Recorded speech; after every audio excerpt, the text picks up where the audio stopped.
for deep clinical governance or quality governance, depending on where you're coming from and what sector you're in. Everyone has their own language, but essentially we're talking about the governance of the care and the services that you provide to the people that you serve. And I'm going to try and give you 30 years of lessons learned in 30 minutes. I'll do my best. We'll see how we go, maybe a little bit more than 30 minutes. But essentially, this is my take on where we are in terms of clinical governance and where we need to go, because we're a bit stuck. I work right across all of human services and everyone is just a bit stuck. And it's not just me saying that. There's plenty of research and literature that talks about this, that we've sort of plateaued, and for all of your hard work and all of your effort, you're not really getting that return on investment that you should be at point of care and service delivery. So why is that? Well, we know what doesn't work, but we keep doing it anyway, and I'm going to talk about that as we go through. And my rabbit holes are common clinical governance traps, particularly that I've seen acute care fall into. And I'm going to make some suggestions as we go through for each of the 4 rabbit holes for building a bridge over the top of those rabbit holes so you don't get sucked into them or wander into them or fall into them. Because once you do, it generally takes quite a long time to find your way back out. Now, I'm not finger pointing because I have fallen down every single rabbit hole at least once, if not more. I may also be responsible for digging some of those rabbit holes from the very early days of clinical governance. So it certainly is very much a lessons learned personally, but also from observing the acute sector and now more broadly human services and their journey towards consistently high quality care and how we can so easily get waylaid. There is a clinical governance rabbit holes paper available, which you can get from the Australian Institute of Clinical Governance website. And that dives into this in a bit more depth than you'll get today. So if you're interested today, if this piques your interest and you think it's relevant to you, hop on the AICG website and you can download that paper. So we don't need to talk too much about the fact that we still have problems with care and service quality in human services. Sometimes I wonder how many royal commissions it's going to take, how many public inquiries before we actually get it, before we realise that the core issues are the same over and over again. Of course, you have service and sector specific issues, but at the core of every single public inquiry, every single royal commission into human services, there is a set of governance issues that is always the same. So we don't need to wonder what the issues are, we just need to get on and fix them. Now, a lot has happened since the acute sector had its kick in the backside, as I call it, way back in 1995, when the first large-scale study of adverse events in healthcare was published at the Quality in Australian Healthcare Study. And essentially, that just gave everyone the biggest shock because it showed that we were harming 16% of patients. And that's no joke. First of all, everyone argued about the data, as you can imagine, exactly as what's happening in aged care now with the star ratings. Everyone argues about the data. And then eventually you accept that, well, actually, we do have some issues and we better get on and do something about it. And a lot of things have happened in healthcare since then. You know, that's quite a long time. Big mindset shift. So learning a bit of humility that we're not perfect and we're not great. And in fact, we operate in complex systems, and complex systems are quite difficult and challenging beings to work with. And I'll talk about that in a minute. We've learned a little bit about how to create consistent quality care and services in complex systems. We've learned from lots of other industries to do that. We have implemented clinical governance. We have learnt new and better processes for analysing what goes wrong and helping to make them go right, and we've endlessly trained. But despite this, suboptimal care still exists 25 years on, nearly 30 years. Heavens, goodness, Kathy. Wow.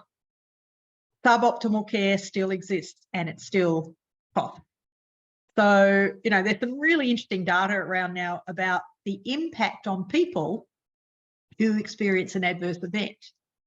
So this is quite new. I hadn't seen this up until recently. This is an OECD report. And this was one study that said that in hospitals, if you experience what they call a safety lapse, we might call it an adverse event, a harm event during their admission, and if you experience that, you're likely to also experience a 15 to 20% reduction in quality of life.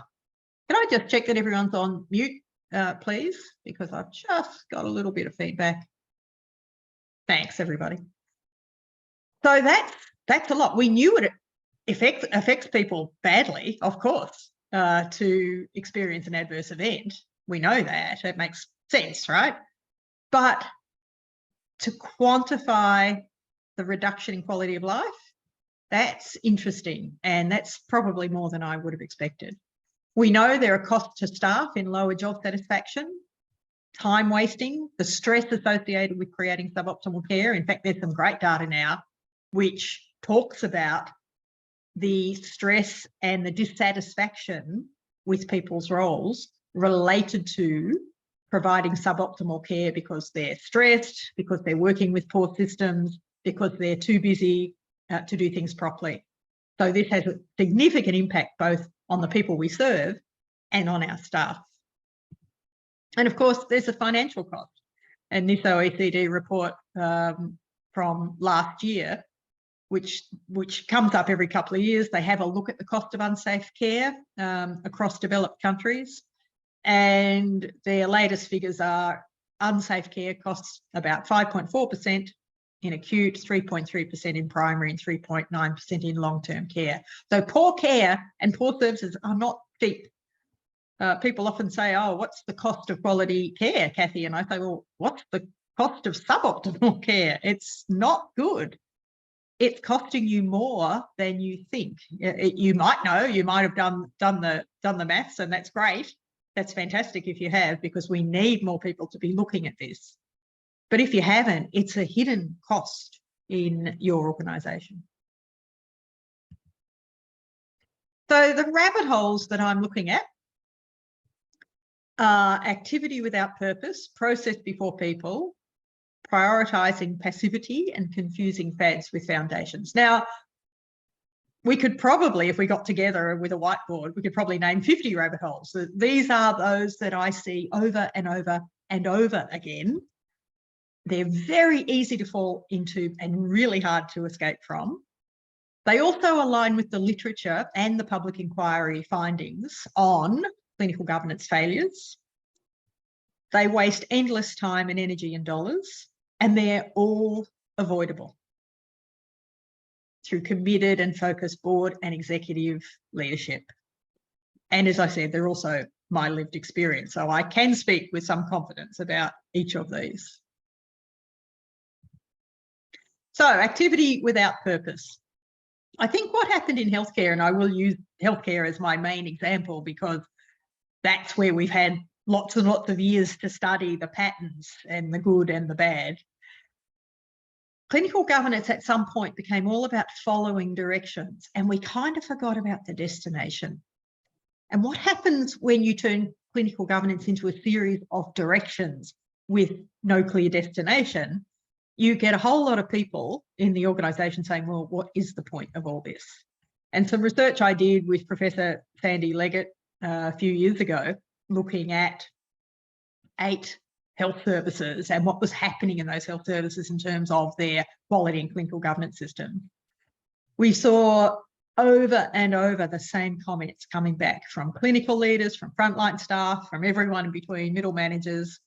A lot of what we seem to be do in the name of quality seems to just be done for the doing, can't see the point, or I'm so busy trying to meet compliance requirements, I question if what I'm doing is actually improving care delivery. And if I had $1 for every time I heard one or both of these quotes, I'd be somewhere on a very warm beach now, probably. So activity without clear purpose is kind of like wanting to make a beautiful Nigella Lawson cake. You know, let's say that we want to make a beautiful quality experience for our clients, for the people we serve, just like a beautiful Nigella Lawson cake. And how we go about that is a bit like this. Instead of giving the cake to the people we want to make it and saying, look, here it is, look at it, eat it, touch it, smell it, chew on it, think about it, we don't actually give them the cake. We don't give them anything. We just give them a very long recipe, very small font, lots of pages. And we say, here's a beautiful quality cake. Go away and make this. And so our staff have all these instructions and directions. So, you know, a lot of that is in the form of standards, policies and procedures. However, we tell people how to do their work, essentially. And so what will happen if you give people a very long recipe, but they don't know what they're making? Well, your superstars will probably end up making something great anyway, because they're superstars. But your average mortal human being in your organisation is probably going to end up with something like that. So it's probably quite serviceable, but it's not great. And that's where I see so many human services. They want the Nigella Lawson version of a great cake, but they end up with a very mediocre cake and they're not sure why. But that is the why, is that we're giving people way too much process and not enough purpose. And if you think about your strategic plan, somewhere in your strat plan, you'll have something about how great you want your organisation to be, whether it's the great services you're going to provide, the great care, you want to be known for great leadership in quality care and services, whatever it is, there'll be something.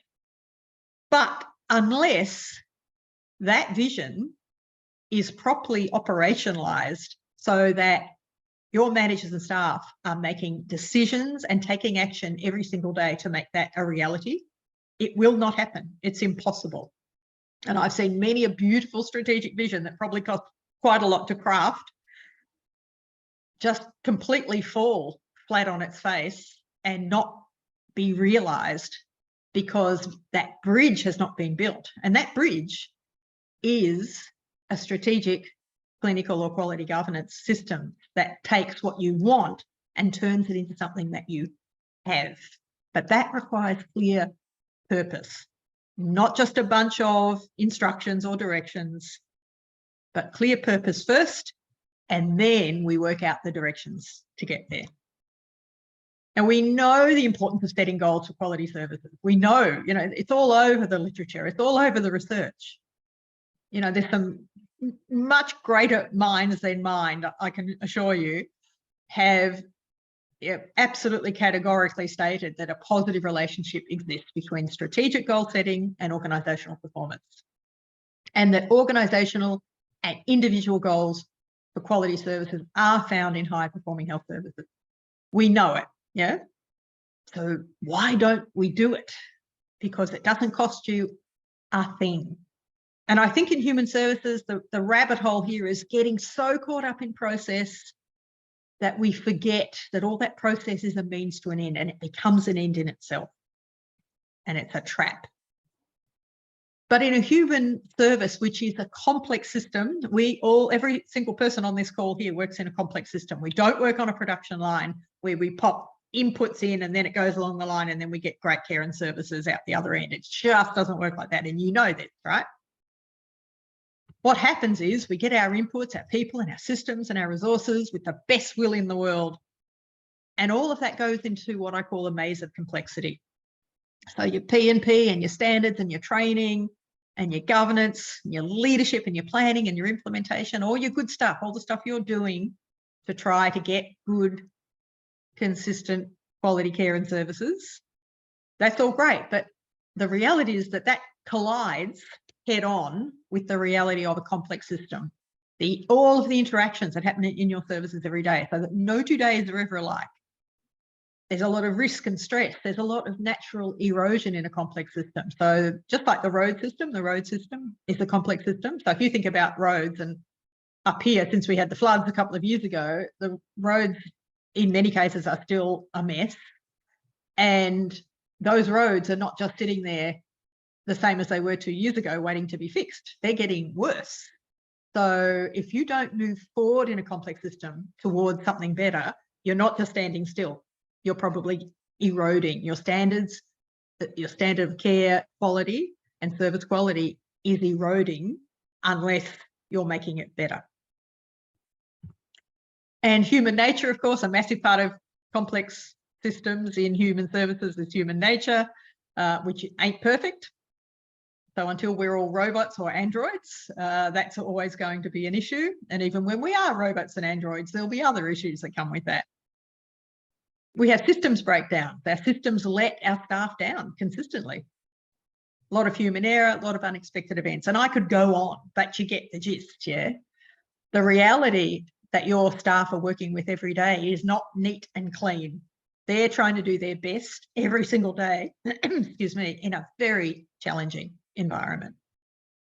And of course, we have massive external forces.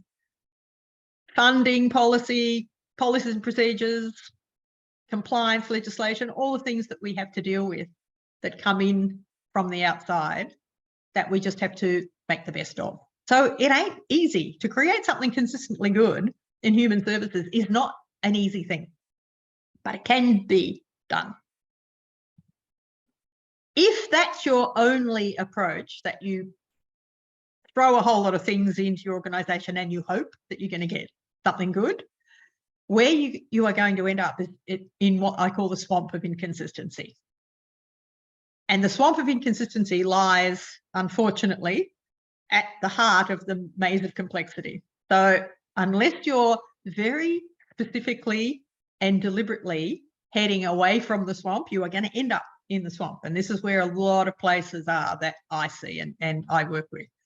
So you recognise it, yeah, good days, bad days, some harm, some amazing, brilliant, incredible things happening, some not so great things happening, some high satisfaction, some low satisfaction, quite a lot of mediocrity. So as a human service, if this isn't where you want to be, you've got to do something quite deliberate.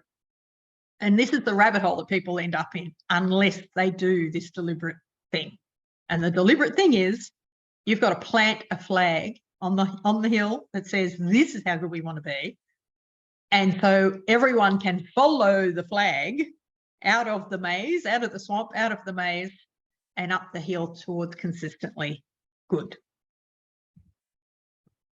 So avoid that activity without purpose rabbit hole by defining that high quality experience and make it a board and executive priority, because your flag on the hill is a defined great experience with and for your clients. And I've done this with literally thousands of people in the last 10 years. I have run definitional work about what good is right across all of human services. Anything you can think of, I've probably done it with. And at every level of organisations. And it turns out what human beings want from human service doesn't vary. So if you think about someone you love in the service that you provide, but on the other side of the world, so not in your service, but it might be a mental health service, it might be an employment service, it might be a home care service, might be an aged care service, might be a community service of some sort. But think of that with someone you love availing themselves of a service just like yours, but let's say in Uruguay. Let's take it far away. And you think about, gee, what would I hope is happening for the person I love or not happening for the person I love in that service on the other side of the world? Generally speaking, this is what people want from a human service. Please treat me or the person I love like a dignified, respected individual supporting their goals and needs. So our definition there of good is to provide individual care and services. Please don't harm them or make them worse or make things worse. So please provide safe care and services. Do the right thing by them and with them that gets the best possible result. So provide effective care and services, and please don't let them fall through the cracks. And that's something that consumers tell me all the time, and it's one of the first things that they raise when I run this definitional exercise with a group of consumers. Don't let them fall through the cracks, for heaven's sake. Please let it all hang together and make sense, and let us all be on the same page. Please provide connected care and services. Some people like to call this integrated. Doesn't matter. As long as you're using a descriptor that describes something that hangs together. And turns out that doesn't matter who I do this with, that is what human beings want from a human service. So if you make that your flag on the hill, that this is good in our neck of the woods, this is what we're striving for, this is how we're going to get out of the swamp of inconsistency towards something consistently good, that is your get out of rabbit hole 1 free card. Now, process before people, rabbit hole number 2. I can always tell when this is happening in an organisation. It becomes obvious extremely quickly. So this is your staff in the middle, and they think that the purpose of the quality system that they're working with is to do a lot of stuff. So all of the compliance stuff that they have to do, all the improvement stuff they're involved with, they will often use terms like do quality. They'll say, oh, Kathy, we do quality on Tuesdays. And they think I'll be excited about that, but then I'm sad, and then they're sad, and it all goes horribly wrong. Because the people who are talking to me about doing quality, I know that to them it is a series of tasks. What about if we said to people, you know what we really want you to do? We want you to create something great at point of care. We want you to create something great between you and the people you serve. We want to create great experiences, great services, great care. And this is how we'll define it together. This is our flag on the hill. This is what good is. Individual or personal, safe, effective, connected for every person. And of course, we have to do all those things that you were talking about before when you were doing quality. Of course we do. But those things are only as good as they support you to create that greatness at point of care. So what we need to do to be able to get up to that flag on the hill is to understand that the clinical or quality governance support system is only as good as its supporting staff to create something great, a quality experience at point of care and service delivery.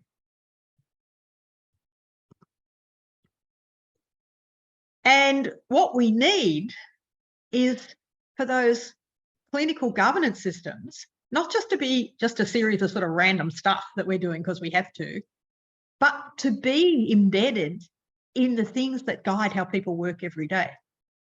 So, for example, I know in some organisations, your journey towards the flag on the hill as an employee of that organisation will start at your interview. If you go for an interview at one of these organisations, you'll be sent some information on their definition of good, their flag on the hill, and be told you'll be asked about what your contribution would be to that if you got the job.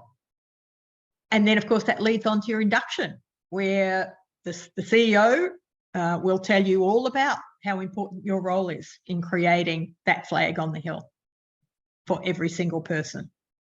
It'll be discussed in your meetings with your manager and your team consistently. It'll be in your PD. Your specific role in that will be in your PD, so that you know if you're a frontline staff member, a manager, a senior person, a support service person versus a direct care person, you'll be very clear on what your role is in supporting or providing something great at point of care.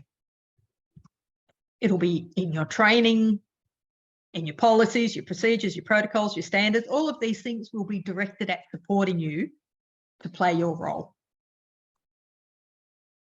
It'll be in your workflows, your IT, your support systems design, all the things that help people do their work every day. Those goals that flag on the hill, those goals for great care and great services will be embedded in all of them so that you can't ignore them. It'll be in your measures, your risk management, your improvement, and in your reward, your recognition, your fun, your conversation. So some organisations are just great at wrapping around staff to say, this is why we're here, to provide safe, personal, effective and connected care and services. And everything that you work with every day will support you to do that. In return, we need you to play your role. There's also, I think, something that we've completely missed, and I missed it as well, totally, in my early days. I wish I could go back now and do a whole lot of things differently. But we can support staff with systems that build their satisfaction as they pursue the flag on the hill to build client satisfaction. We know what the key components are of great care and services. We know what the key components are of staff satisfaction. How do we bring them together? And turns out it's not that hard, and it's not going to cost you any more money. It's really about how you think about your staff and how you manage your staff. Because if we take, and I've just kind of cobbled together some of the core components of staff satisfaction here, but, you know, let's start with meaning. Staff need meaning in their work to give them satisfaction. How can we make pursuing those quality goals, those 4 goals, the flag on the hill, meaningful to staff in their daily work? How can we relate it to what they come to work to do?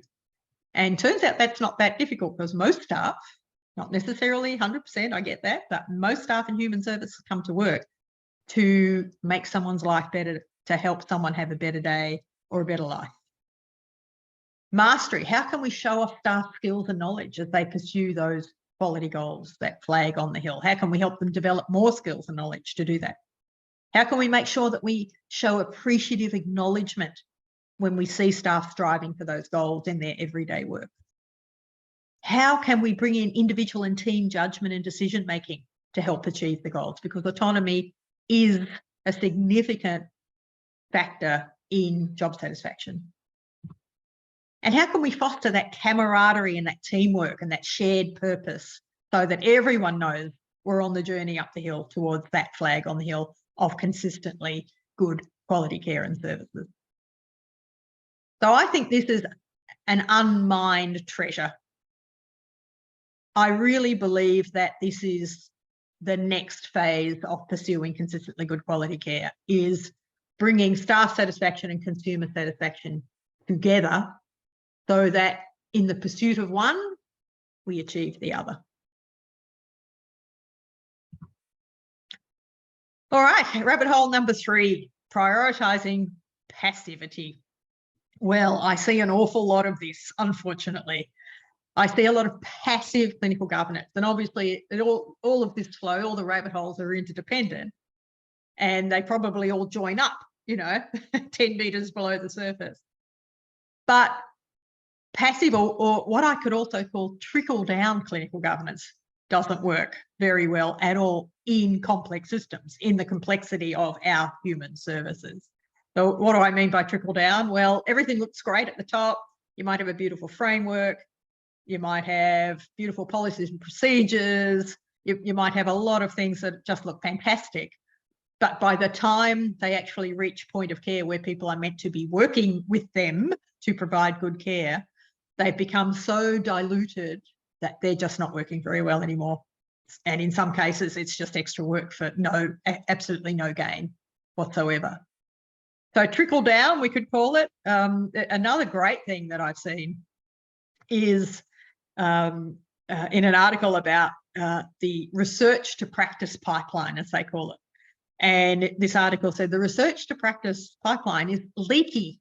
And I would say that the strategy to practice pipeline is also leaky. So we might have something beautiful in our strategic plan about how great we want to be and how great we want our care and services to be and our staff to be. But by the time it hits point of care and services, it's unrecognizable because it's leaked all the way through. And unless you are absolutely laser focused on your purpose, on your flag on the hill, that is what's going to happen, unfortunately. And when that does happen, this cartoon on the right is kind of what clinical governance, with the best will in the world, it's kind of how it ends up playing out. So the boss has these great goals in mind. Oh, we're going to implement all this great stuff and we're going to have great quality care and we're going to be the best and everyone's going to think we're great. That's what they're hoping for. And a lot of boards tell me this. That's what they're hoping for. But in reality, how it gets executed out there in reality is that it just turns into a series of tasks. And in the end, you know, as we've got the little person there wanting to climb out of the box saying this job sucks, right? Because it's just a series of tasks and I have no idea why, and we're just going sort of round and round and round doing the same things and hoping for a different result. So you can't be passive when you're implementing clinical governance. It just doesn't work. It just doesn't get you anywhere and you'll be stuck in the swamp forever. So we certainly got lost as part of this passivity, I think, in the quality control, quality improvement loop, where improvement became all about meeting standards and meeting compliance requirements, instead of improvement being all about creating something great at point of care. Now, of course, we have to meet our compliance requirements. Of course we do. Of course we have to meet standards. But we should be using those as our foundation for working towards our flag on the hill, our consistently great care. And this is, you know, Juran, some of you will know Juran's quality trilogy, and he was pretty clear. He said, yeah, quality control is the base, quality improvement is your next level up, but quality improvement should not only be to meet those standards and those policies. Whoops, quality improvement and quality control are also about transformation. Both of those together should be taking you closer to consistently high quality services for every person, every time.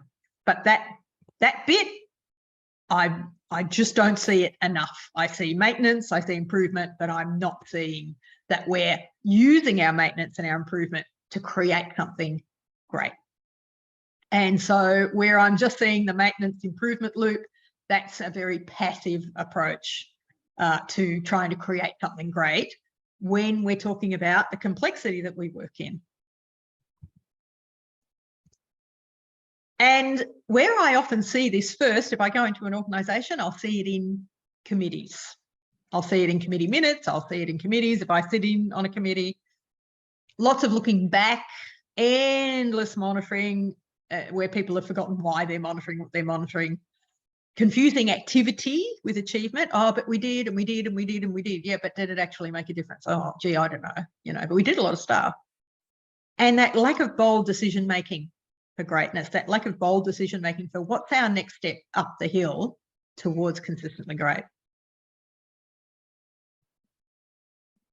So if you've ever been in a quality committee feeling like you're losing the will to live, you might be the well, I'm glad that someone thought that was funny. That's great. If you could just go on mute though for me, that would be great too, just because I'm getting a little bit of feedback. But I certainly have, and you'd be surprised, I've talked to some very senior people about this who have nodded when I have said that, who shouldn't have nodded, but they couldn't help themselves. Because how many times have you sat in a quality committee and thought, what am I doing here? What are we doing here? Quality committee should be the engine room driving towards something great, providing guidance and making great decisions to get further up that hill. But so often they're just caught up in this sort of passive clinical governance control improvement loop. The other thing about passive clinical governance is that, unfortunately, and this happened definitely with acute care years ago, but I was party to that, unfortunately, but I see it everywhere, right? Where we start well and then it kind of all falls apart. And this contributes to the leaky pipeline as well. where you might have a great clinical governance system, you might have adopted a state-based system, or developed your own, or found something from somewhere else, and you think it's great, and you've got all the good stuff in there that you need to do to create consistently good care. And the board says to the executive, go forth and implement this framework. And what happens is that loses something in the translation. And instead of it being implemented through line management, it gets what I call outsourced to the quality manager or the quality team. Now, that is just never going to work. I can tell you, because I did it myself for years and it didn't work very well then. And as I said, I still see it a lot now, because the quality manager really, A, isn't responsible for what happens at point of care. That is not their job. And B, they generally don't have any authority over the people they're trying to persuade, beg, plead, whatever it is, to do certain things like meet standards, so that we can try and get closer to something, like consistently good care. It's just it's a setup that we've stuck with, expecting a different result year after year, and then we don't get a different result. So how could we do this differently? So avoid that prioritising passivity by implementing clinical governance with that purpose through line management, because it is line managers that have the responsibility to provide a consistently good service. As a middle manager, as a senior manager, your job is not just to get through the day, although some days, yeah, fair enough. But generally speaking, your job is to create not just a service, but a good service, and a consistently good service. It shouldn't be okay for every third person to have a great experience. It shouldn't be okay for resident A in this aged care home to have a much better experience than resident B in that aged care home, or that home care service, or that community service. It's just not what we're about as human service providers. And I know that we would never set out to design our quality and clinical governance system to provide inconsistent care and services, would we? I mean, just ridiculous. But that's kind of what we've got if we're stuck in the swamp of inconsistency, yeah? So what we need to do is to make sure that our frontline staff and our consumers, clients are on the same page about what is good, because they both had input into that discussion, into that definition. And as I said, generally speaking, it'll be something around individual, safe, connected, and effective. Why do I choose 4 goals? You might be thinking, well, Kathy, I've done my study and my management study, and I know there's 5 dimensions of quality, or 6 or 7 or 8. I've even seen 9. And that's absolutely right. But what I do is roll all that up into 4, because people can walk around with 4 things in their head. When you get into 5, 6, 7, it's all a bit much. So anything that is a dimension of quality in any model, you can fit into these 4 goals. So, for example, you might be saying, well, where's access, Kathy? I pop access under connected care, because good access is part of a logical, streamlined connection of care for people. So that's just my very pragmatic approach. But frontline staff have to be crystal clear about what good is, because they've been engaged with it, because we've helped them develop meaning around it, which is then getting into our staff satisfaction. This has meaning for me. I come to work every day to do this. I'm very clear about this. I'm very clear about my role. I feel very supported. I feel very supported by my manager in that, because it's also their job to help me to create this great flag on the hill with every client. And it's their senior leaders or their manager's job to help them, to help me to do that, because this is where the responsibility lies for what happens at point of care. And so our board and exec say, go forth and implement clinical governance systems, because we know that's going to help us do something great. And this gets implemented through line management to support line management. All these systems that we have in our framework, all these systems that we have to comply with, are implemented to wrap around, as I showed you before, all of these people, so that they play their role in supporting and helping people at point of care and service delivery who are the ultimate arbiters of whether people get a good experience or not, as you know. They are supporting through their role and the people that they then manage and the people that they then manage to create that greatness at point of care consistently. And of course, you've got your committees, your support services, your quality team, all should be providing technical support, playing their role in supporting line managers to do this, but they can't take away the responsibility of line managers to create a good service. What committees, support services, quality team are there to do is to help them to know how to do that. And this is how we turn our clinical governance system into something purposeful and dynamic rather than a passive, oh, let's put a whole bunch of things in place and hope we get something good. All right, on the home stretch, FADs before foundations. This is one of my favourites because it is such an easy trap to fall into, and every single organisation I know has fallen into it at least once. So FADs before foundations, basically very short, very quick.